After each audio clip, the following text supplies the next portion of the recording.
Today on How It's Made, needles and pins, architectural moldings, locomotives, and clothespins.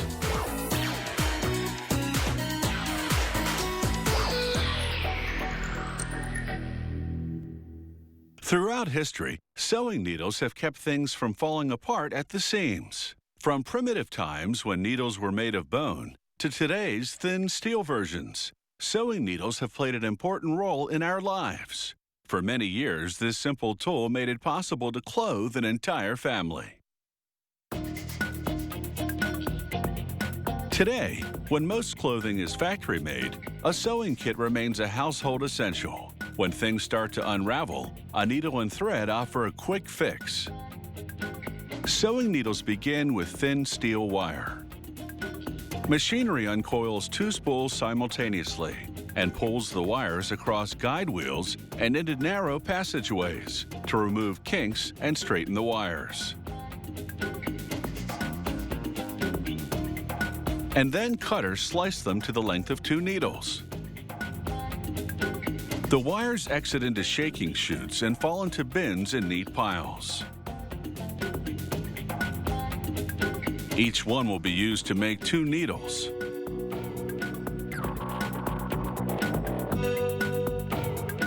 This grinding wheel turns, and at the same time, an overhead wheel revolves in a different direction to bear down on the ends of the wires and grind them to a point.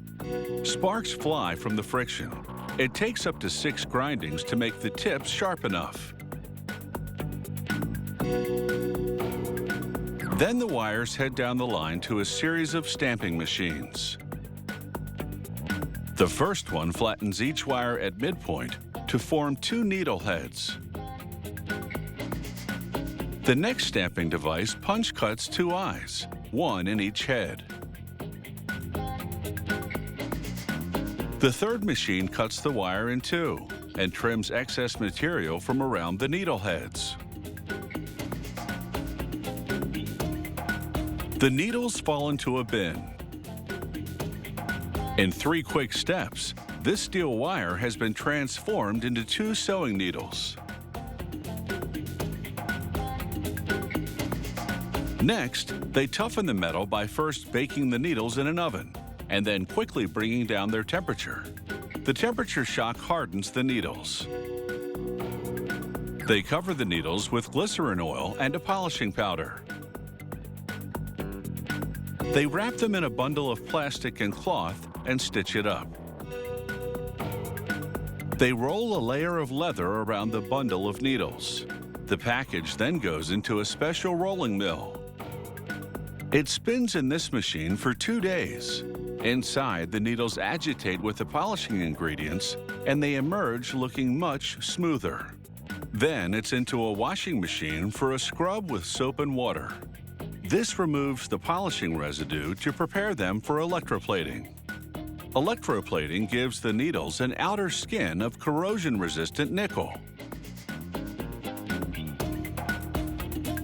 The needles now move forward into a sorting system that ensures the needles are pointing in one direction. An inspector examines the needles for flaws and sorts out the defective ones. They dip the eyes of some needles in a gold bath and apply an electrical charge so the gold gravitates to the nickel and adheres. A little gold around the eyes makes them stand out, so these needles should be easier to thread. Meanwhile, the production of pins is well underway. Gas jets melt glass into tiny dollops, which stick onto the tops of the pins as they roll by. The glass hardens in seconds, going from transparent to opaque. These glass-headed pins are now ready for hemming and other sewing jobs. The pins fall between 2 revolving cylinders. The space between the cylinders gradually narrows. This sorts the pins by size as they drop into various bins below. Now all that's left is the packaging. The packaging line is entirely automated. Robots drop sewing needles into grooves and plastic packages, and the packages move forward. The timing is flawless. Finally, a transparent cover showcases this product's many selling points.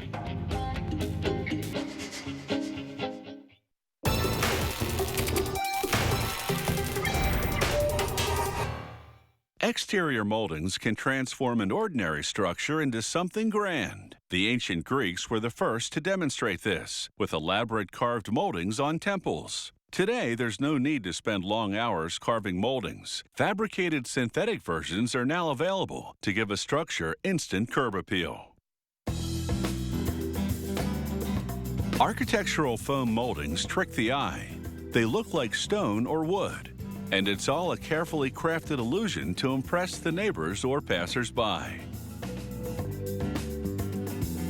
They start with a big block of foam. It's expanded polystyrene, or EPS. They activate a hot wire foam cutter. Controlled by computer software, it melts its way through the thick foam block to make very precise and intricate cuts. This computerized hot wire is cutting out pieces of architectural trim for windows or doors. It carves in an economical way to minimize waste. It's work done. The hot wire rises, leaving a trail of smoke from the burning process. A worker then pushes out the moldings. Each piece of architectural trim is 8 feet in length.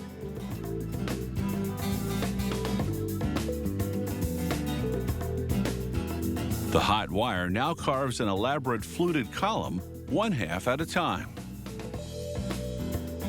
This is a Roman-style column. Once carved in stone, it's now being replicated in foam. And this old-world look can now be achieved with minimal physical effort. To make an arch, they use a hot wire shape instead of a computerized straight wire. They position it in front of a curved piece of foam. Rubber drive wheels push the foam through the hot wire. These wheels have been preset to accurately steer the cut. The result is an arch that will be a perfect match for the linear trim produced earlier, so they'll fit together seamlessly. They use a carved foam wedge to emulate the keystone, a piece used in stone arches to lock parts together at midpoint. A worker now wraps the cut foam moldings in fiberglass mesh. Pre-infused with glue, the mesh instantly adheres to the foam. This mesh adds strength to the molding, and it also makes it crack resistant.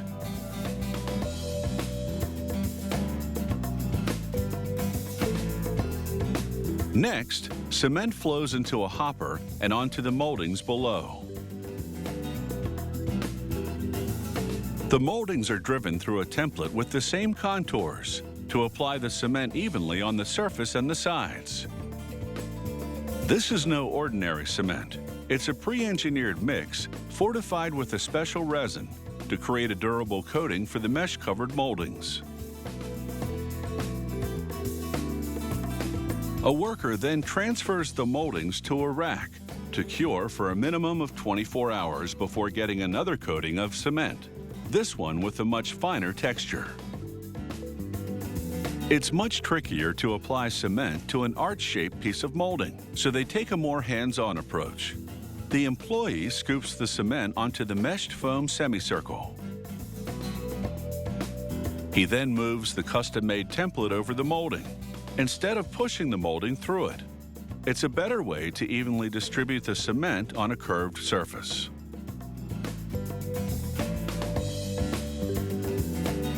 After carving, meshing, and 2 layers of cement, this arch is now ready. For smaller orders, they also apply the cement manually. There's no need for a machine setup when there are only 1 or 2 columns to be coated. Guided by a track on the side of a table, The worker slowly draws the template down the Roman-style column to apply the cement to the foam and make it look like stone. The second layer gets extra attention.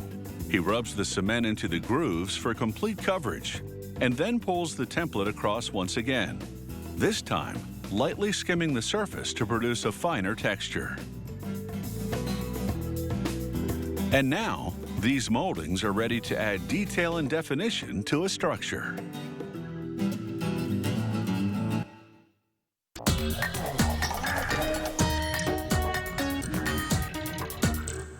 A locomotive is the powerful vehicle at the front of a train that pulls the cars along the track. Sometimes there's a second one pushing from behind as well. Passenger train locomotives are smaller and designed primarily for speed. Freight locomotives pulling rail cars are significantly larger and stronger. Heavy hauls are mammoth freight locomotives designed for North America, where tracks are wider and stronger than in most other parts of the world. Those smaller yellow locomotives are for the European market. The larger gray ones to the right are heavy hauls. Workers weld together massive pieces of steel to construct the locomotive's structural underframe. At each end, they insert a giant steel pin through a hole in the underframe's floor. For now, they weld the pins partially to tack them in position. Next, lifting and maneuvering it with giant trunnions, they flip the underframe so that the protruding side of the pins is facing upward. Then, a crane system transfers the underframe to another area to complete the welding.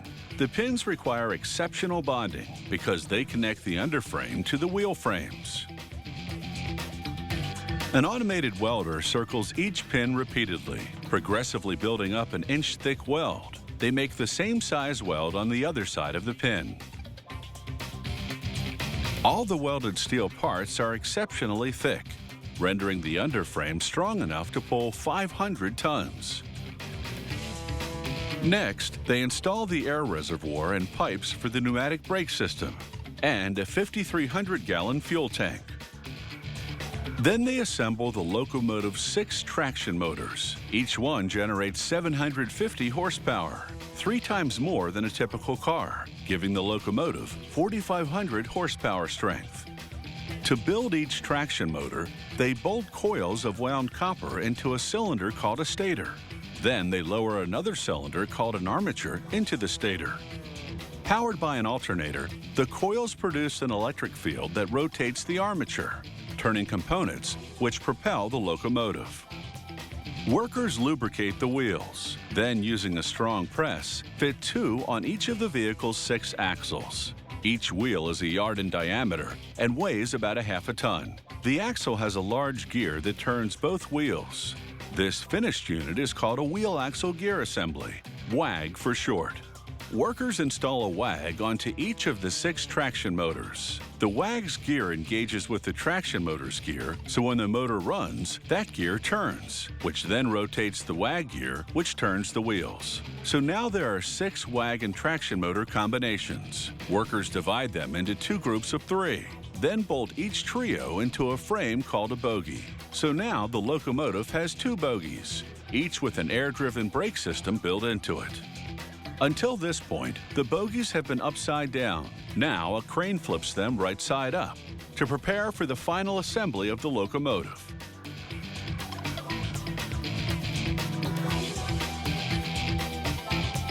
They position the 2 bogies next to the underframe at opposite ends. Cranes then lift the underframe and slowly lower it onto the bogies. The pivot pins protruding from beneath the upper frame drop into receiving holes in the bogies. Next, they lower a giant alternator onto the deck of the underframe. It powers the traction motors, as well as the control systems and other auxiliary equipment. The 16-cylinder, 4,500 horsepower engine drives the alternator. Next, the operator's cab. It's insulated for sound and sits on a shock absorber system. Then the various electrical hookups, including these thick cables. Each one contains more than 1,000 wires, carrying nearly 10,000 amps.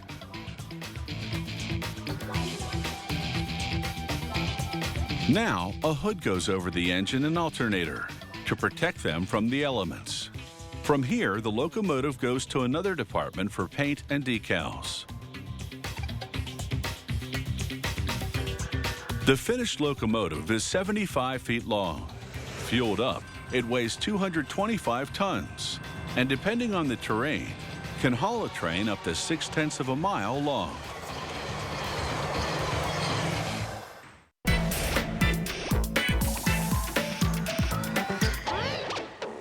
The first clothespin was invented in the early 1800s by the Shakers. It was a cylindrical piece of wood with a vertical notch cut into the bottom. In 1853, an American inventor patented a spring-loaded two-piece lever clothespin.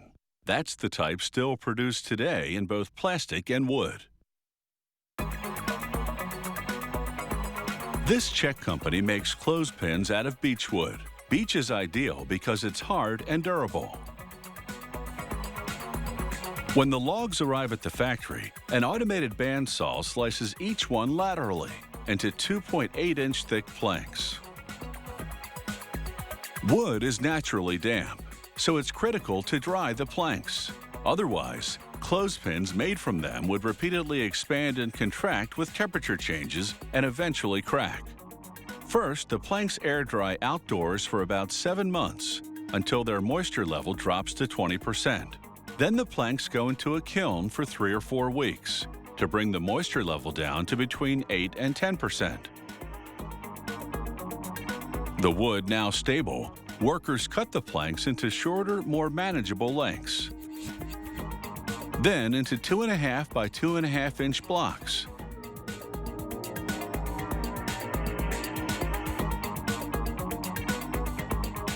Next, they feed the blocks into a cutting machine. Its 4 circular blades simultaneously saw through each block, cutting it into 5 pieces. Each piece is 4/10 of an inch thick. As these thin pieces exit the machine, workers inspect them. Any pieces with knots or other flaws are removed and sold to a factory that makes mousetraps. The pieces which pass inspection go into an automated milling machine. It cuts each piece into 4 smaller pieces. Then, in each smaller piece, carves the shape of a clothespin clip on the front and a notch in the back.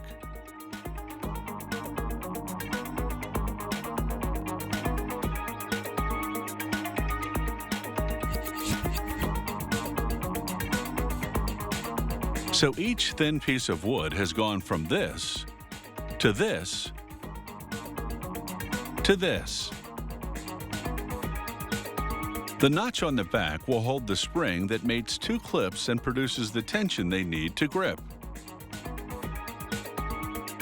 The next machine saws 4 lines down each piece, cutting it into 5 identical clips.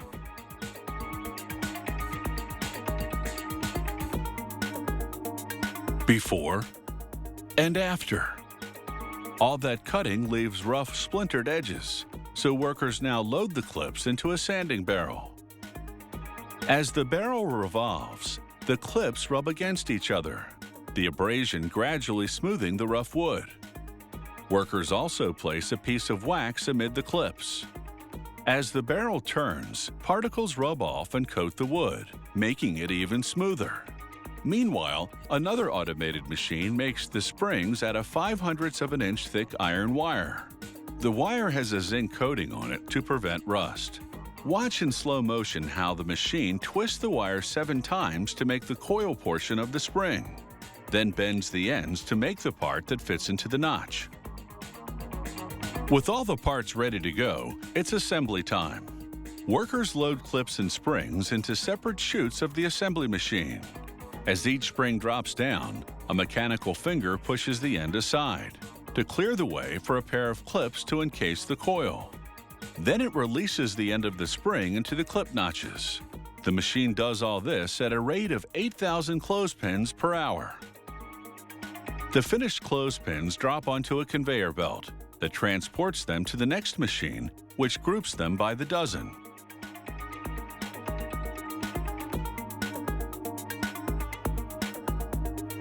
From there, it's off to the packaging machine, which is preset to assemble a specific retail format. This is a 36-count package, so they've set the machine to stack 3 dozen clothespins. After placing a paper label on top, the machine shrink wraps the package.